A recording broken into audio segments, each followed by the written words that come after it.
But during this time had united the whole of South India.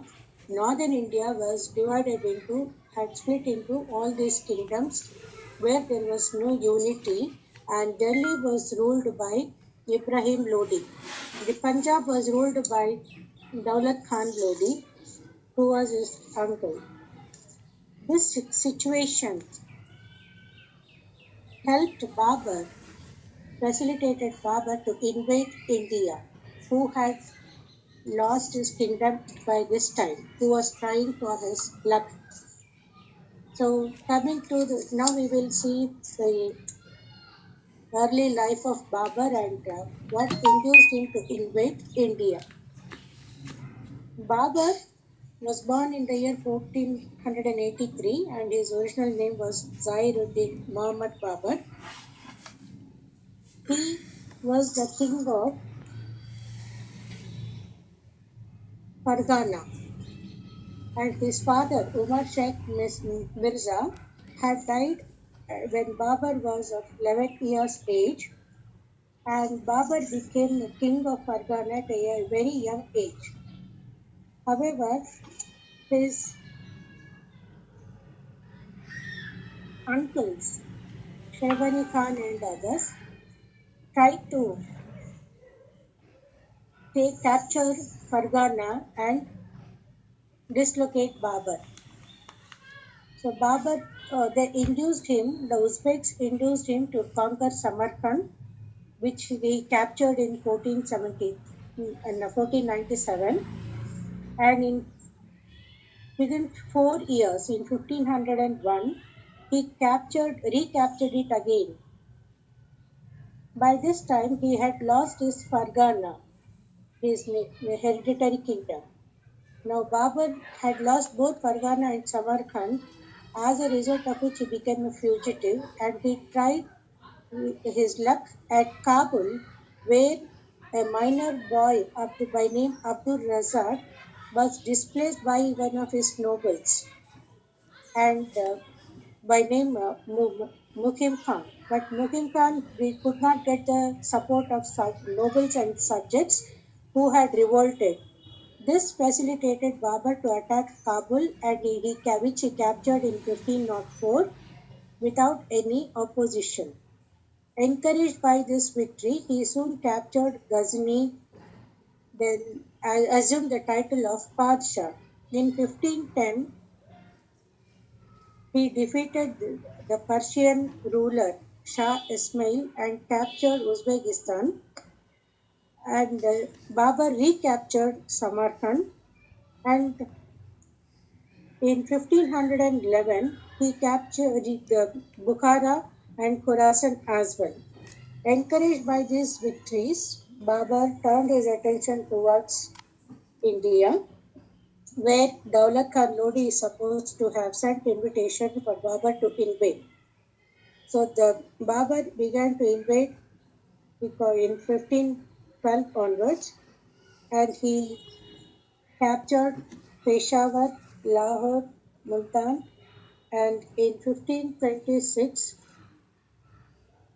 he fought the first battle of Panipat with Ibrahim Lodi. Babur had a small army of 25,000, whereas Ibrahim Lodi had a large army of 1 lakh soldiers, but the courage and determination of Babur made him to lead to victory. He had a good artillery and better army than compared to Ibrahim Lodi. And after defeating Ibrahim Lodi, Babur declared himself as the emperor, and thus the foundation for the Mughal Empire was laid. After the Battle of Panipat, in which Afghans were defeated, some of the Afghan leaders like Mahmud Lodi and others had fled to the eastern parts of India, Bundelkhand and others, to re-establish themselves. Meanwhile, Rana Sanga, who was a king of Mewar, who was a very brave, one of the bravest ruler among the Rajputs at that time, refused to recognize Babur as the supreme sovereign ruler. This made Babur to lead an attack against Rana Sanga, who was the ruler of Mewar, Matsito. And in 1527, the Battle of Kandwa was fought, in which Babur defeated Rana Sanga also, and but he gave back the kingdom to him. From there, Babur proceeded to Chanderi, where the ruler Medini Roy, who had subordinated himself to Rana Sanga, refused to accept the supremacy of Babur, and when he raised the banner of revolt, Babur invaded Chanderi, and Medini Roy was defeated in the Battle of Chanderi in the year 1528. After conquering this Chanderi, Babur handed it to a person by name Ahmad Shah, who was made as the king by Babur. While Babur was busy in defeating the Rajputs, the Afghans, under the leadership of Mahmud Lodi, supported by Nusrat Shah, the ruler of Bengal. From Bengal, they tried to capture and establish their supremacy in the eastern parts of India, and they had proceeded as far as the regions up to Kannauj. When Babur learnt this news, he proceeded towards the Kannauj, and in the year 1529, on the banks of river Ghagra, another battle, decisive battle, was fought by Babur with Mahmud Lodi in 1529. This is called as the Battle of Ghagra. In this battle, the Afghans were defeated once upon, and Babur is said to have built a mosque at Ayodhya to establish his supremacy. Unfortunately, though Babur captured all these regions and established the Mughal Empire, he could not live long and he fell ill, and due to his illness, he died in the very next year, 1530. Though Babur's life was very short in India, he brought several changes in the administration. The Mughals were the first rulers who did not accept the supremacy of the Khalifa, and who did not read khutbah in their name. Though Babur was a Sunni Muslim, he was liberal to Shias, and when they entered into his service, he immediately granted appointments for them. So, this is another important policy which Babur brought. Babur narrated his experiences in his memoirs titled Suzuki Babari, or which is also famous as Babur Nama, which is one of the important source for the Mughal period, especially Babur's period. Besides Babur Nama, there is also another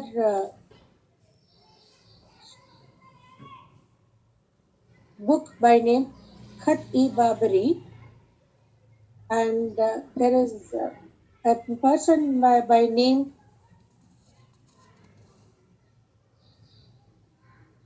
Khaja Ubaidullah wrote Masnavis, which is a treatise on Muslim law, which is also um, which throws information on Babur's life in India. Babur's estimate, what type of a person he was. Babur was an educated person. He was a scholar and he was very strong, though he did not receive proper education, but he was literate and he acquired the command over the Turkish language and the Baburnama, which is autobiography, is of high literary quality. That shows his scholarliness or scholarship, his mastery over Turkish language. Apart from this, he was also a person who did not lose faith or despair when he lost kingdoms, but he was a man of courage and turned his bad luck into a fortune. Besides, Baba was also a very great leader, a good warrior, who was also a good horseman, good sportsman, and also a hunter. It is said Babur was so brave that he used to run around the forts of Purana Killa in Delhi, having two soldiers on his shoulders. He also he learned from his defeats. He never lost hope or despair, and he learned the Tuguluma warfare from the Uzbeks and from the Mongols, and the use of firearm and artillery from the Persians, and cavalry, the art of cavalry from the Turks. The synthesis of all these tactics and systems of warfare made him a successful commander and leader, which helped him to win every battle in India. Um, However, he was also a good diplomat. When he lost his throne due to his maternal uncles, he because of his diplomacy, God made a treaty done with the Shah of Persia, who was a Shia ruler, but agreed to help Babur. In addition, in Babur, in his army, had soldiers belonging to Mughals, Afghans, and Indian soldiers also. That is how even Sher Shah, who got entry into the service of Babur, also learned these tactics from him. After the death of Babur, he had divided his empire into three parts to which he had appointed different sons. The Delhi part of it was to the Delhi part, Humayun was nominated as a successor, who became the second Mughal emperor after Babur.